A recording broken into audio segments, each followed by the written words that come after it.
Bom dia, turma! Hoje nós vamos estudar História. Então, prepara o seu livro na página 354 até 359. Anota o código de hoje, que é H24. O mundo hoje. Nós vamos estudar sobre a diversidade cultural. Você sabe o que significa diversidade cultural? Ter uma cultura diversificada significa que as características de um povo são variadas, diferentes uma das outras, por ter incorporado influências ao longo de sua história. Uma cultura diversificada é aquela que apresenta, por exemplo, uma culinária com pratos e receitas vindo de todos os povos com que a sociedade entrou em contato. Também tem pluralidade religiosa, isto é, um povo que pratica muitas e diversas religiões. A língua falada nesse território igualmente tem incorporações de termos, sotaques e expressões de diversos outros povos. O Brasil, por ser um país muito extenso, e também porque ao longo da sua história entrou em contato com muitos outros povos, portugueses, indígenas, afrodescendentes, europeus, asiáticos, entre outros, tem uma cultura riquíssima e muito diversificada. Em algumas regiões, predomina maior influência indígena, como é o caso da região norte, centro-oeste e do nordeste. Em outras regiões, como o sul e o sudeste, além de um enorme legado das culturas africanas, são visíveis influências europeias, que vieram tanto dos povos portugueses colonizadores, como dos imigrantes italianos, alemães, poloneses, suíços e espanhóis. E há também, em diversos pontos do país, forte herança cultural asiática, principalmente dos japoneses, bem como dos povos do Oriente Médio, como libaneses, sírios, árabes, entre outros. Com tanta mistura, podemos afirmar que o Brasil é o lugar em que todas as diversidades encontram espaço e igualdade para construir nossa cultura. Na atualidade, a maioria dos povos apresenta essa grande mistura de influências, que é resultado de muitos contatos ao longo dos séculos. É por isso que, em 2001, a Unesco, órgão da ONU, publicou um documento chamado Declaração Universal sobre a Diversidade Cultural, para proteger essa diversidade e incentivar ações que preservem culturas de origem indígena, africana e qualquer outra ameaçada de extinção. Nesse documento, afirma-se que a diversidade cultural é um patrimônio comum da humanidade. Também se afirma que os direitos culturais são partes integrantes dos direitos humanos. Então, vamos responder a página 355. Nós temos aí um conjunto de várias fotografias. O que mostram essas fotografias? Elas demonstram a diversidade de cultura e influência de vários povos, né? No número 2, observando as imagens, você diria que a nossa cultura tem influência de outros povos? Justifique sua resposta com exemplos. A resposta é pessoal, tá bom? Número 3, marque com um X o que podemos afirmar sobre a cultura brasileira. A cultura brasileira ela é homogênea, ou seja, é toda igual, todo mundo fala de uma única forma, todo mundo comemora uma única festa, seguimos uma única religião? Não, a nossa cultura é diversificada, pois tem muitos aspectos diferentes na culinária, nas crenças, nas tradições, na língua, nas danças, na música e nas festas. Por isso, nenhuma pessoa é igual à outra. Devemos respeitar as características e escolhas de cada indivíduo. As tradições dos povos precisam ser conservadas e respeitadas.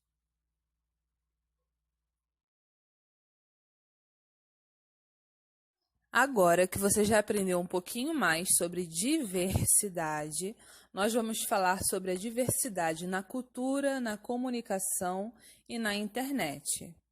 Você já viu que as pessoas vivem em grupos desde que a humanidade apareceu. Também viu que com isso se desenvolveram modos de se comunicar. Primeiro nasceu a linguagem oral, em seguida a comunicação visual por meio de desenhos, símbolos e finalmente a escrita. A comunicação sempre esteve ligada à necessidade de registrar acontecimentos e aspectos da realidade. É pela comunicação que a diversidade cultural dos povos se amplia, pois há troca de experiências e relatos entre eles. As sociedades ágrafas desenvolveram a tradição da comunicação oral, ou seja, aquelas que não tinham escritas. Os conhecimentos foram transmitidos de geração a geração por meio de relatos orais, de histórias que os mais velhos contavam aos mais jovens. E como essas sociedades do passado distante se comunicavam com as outras que estivessem longe? De várias maneiras. Poderiam simplesmente enviar um mensageiro, ou então, como faziam os nativos da América do Norte, usar sinais de fumaça. Eles acendiam uma fogueira e com uma coberta iam produzindo rolos de fumaça com certos intervalos. As pessoas de outra localidade viam a fumaça e conseguiam traduzir o significado dela. No nosso território, os diversos povos indígenas até hoje usam sons para se comunicar à distância. Eles imitam pássaros ou até mesmo mamíferos, por exemplo. Também produzem sons batendo nas árvores ou em tambores. Quando a escrita foi inventada, a comunicação se tornou mais fácil. Além de poder registrar os acontecimentos, as leis, a literatura, enfim, tudo o que quisessem guardar, as sociedades letradas, aquelas que sabiam, que dominavam a leitura e a escrita, podiam enviar cartas, recados, bilhetes escritos, entre outros. Nas sociedades antigas, esse correio chegava ao seu destino levado por mensageiros ou por pombos-correios. O uso das aves, dos pombos, ainda existe no nosso mundo. Na Índia, por exemplo, até 2002, a polícia ainda recorria a elas para enviar e receber mensagens. Os primeiros registros de um correio oficial, isto é, organizado pelo governo, são da antiguidade no Egito. Já havia um serviço que levava mensagens do faraó para todo o território. Já no Império Persa, a sociedade que existiu onde hoje é o Irã, havia um serviço de mensageiros que viajavam a cavalo. Para que se percorressem as distâncias mais rapidamente, foram construídas muitas estradas ligando as cidades e as províncias persas. Os correios também utilizavam carruagens e outros veículos puxados por animais para as longas distâncias entre os continentes. Recorriam-se aos navios. Imagine uma carta vinda da Europa para o Brasil por esse sistema no período colonial ou até mesmo imperial. Levava-se semanas para chegar no destino. Com o progresso da tecnologia, no século XIX, foi inventado um sistema que fez as comunicações avançarem espetacularmente. Surgiu o telégrafo, que era baseado em um código chamado código Morse. Esses sinais eram emitidos eletricamente de um posto a outro, decodificado pelos funcionários. Já no século XX, houve outra grande invenção, que inaugurou uma nova era nas comunicações, a internet, ou seja, a ligação entre computadores por meio de satélites. Com a internet é possível transmitir mensagens em tempo real, ou seja, você escreve e uma pessoa do outro lado do mundo já lê segundos depois. Além de enviar mensagens por celular ou por computadores, é possível enviar pela internet fotografias, vídeos, músicas e falar com alguém distante, como é o nosso caso, né? Estamos estudando à distância graças à internet. Vamos falar um pouquinho sobre a diversidade cultural e a internet. No século XXI, praticamente deixaram de existir povos isolados no planeta. Não apenas as comunicações muito avançadas permitiram isso, mas também a economia mundial, o modo de se produzir e comercializar produtos, unindo os mercados. Se antigamente se fabricava um produto inteiro em um único local ou em um mesmo país, da matéria-prima ao acabamento, hoje em dia é possível produzir um bem em várias etapas que ocorrem em vários pontos do mundo. Um fabricante de tênis, por exemplo, pode ter sua indústria espalhada por países como China, Vietnã, Estados Unidos, Brasil. Em um país que se cortam os moldes, em um outro se faz a montagem, em um outro ainda se embalam os pares e preparam os contêineres que levarão os calçados para os pontos de distribuição.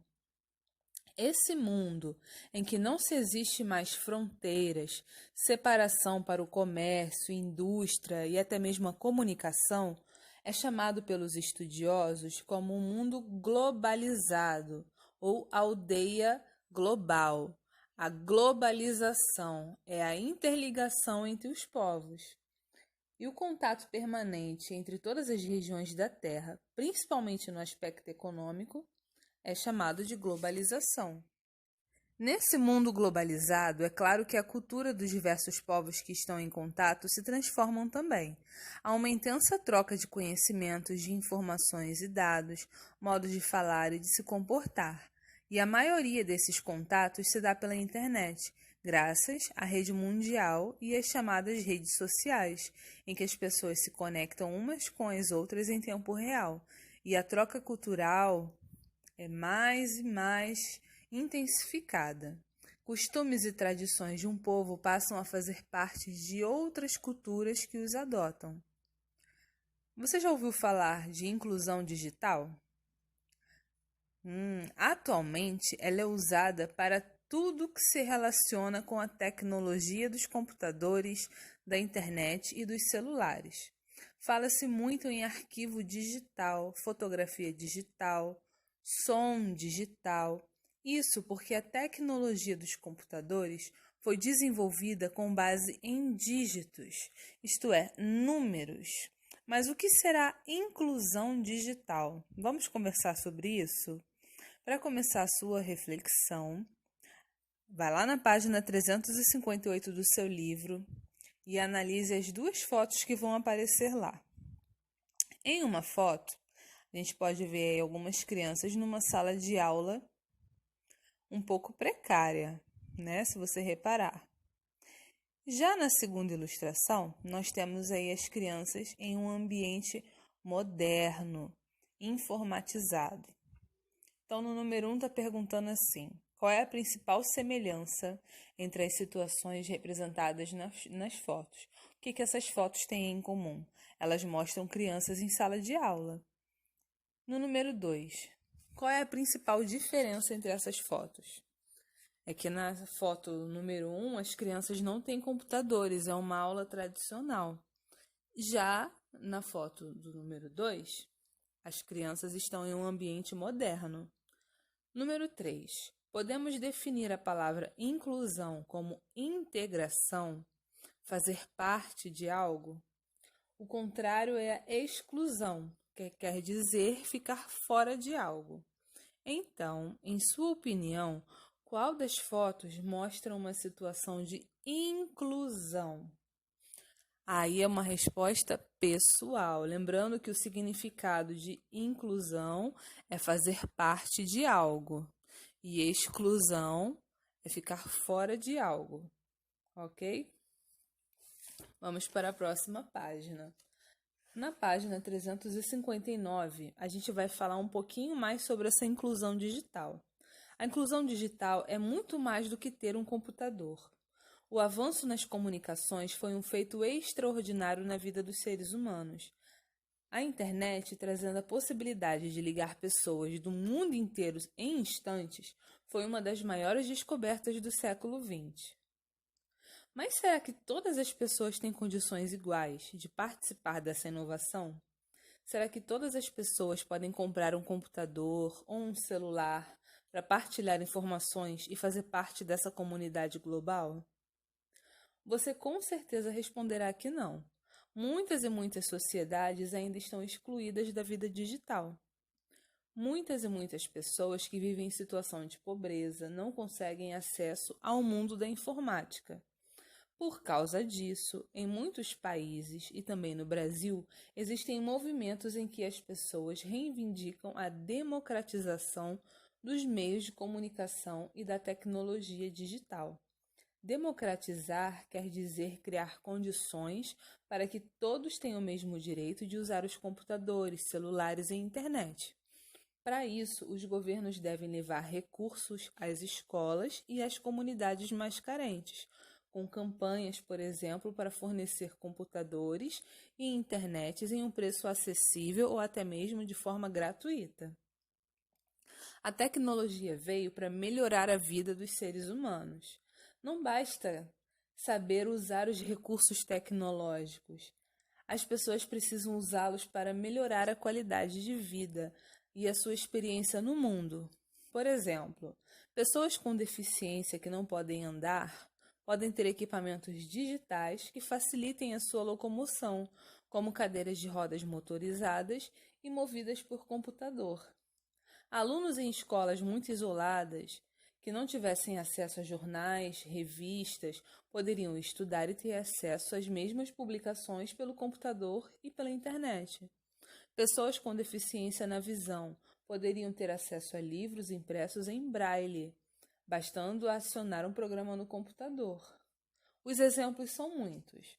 São muitos benefícios da tecnologia, se ela realmente for distribuída a todos de modo igual.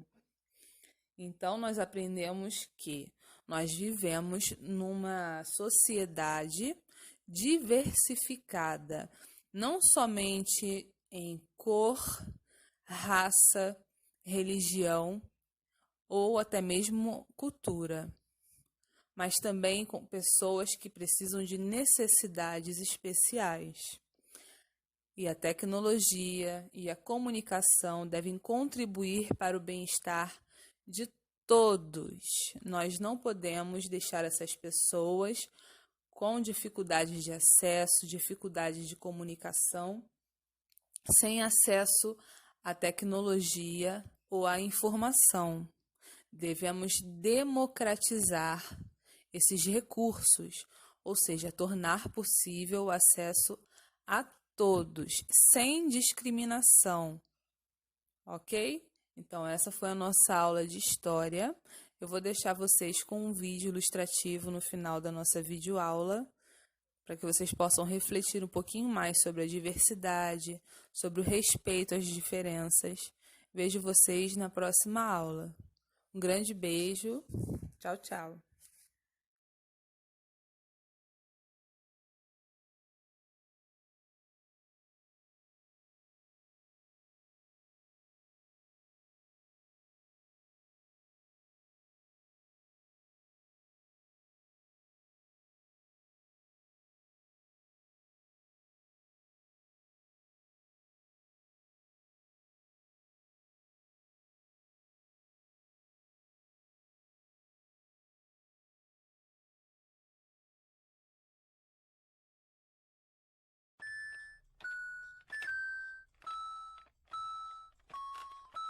De novo!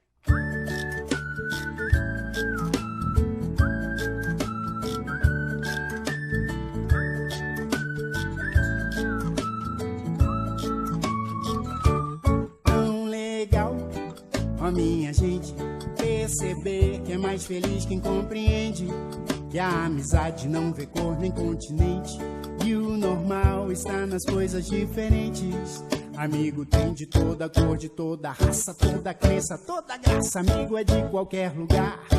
Tem gente alta, baixa, gorda, magra, mas o que me agrada é que um amigo a gente acolhe sem pensar. Pode ser igualzinho a gente ou muito diferente. Todos têm o que aprender e o que ensinar. Seja careca ou cabeludo, ou mesmo de outro mundo, todo mundo tem direito de viver e sonhar. Você não é igual a mim, eu não sou igual a você, mas nada disso importa, pois a gente se gosta e é sempre assim que deve ser.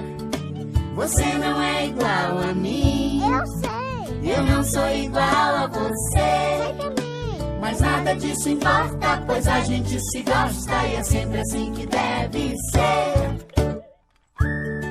Eu tenho amigos de todos os jeitos e de todos os lugares.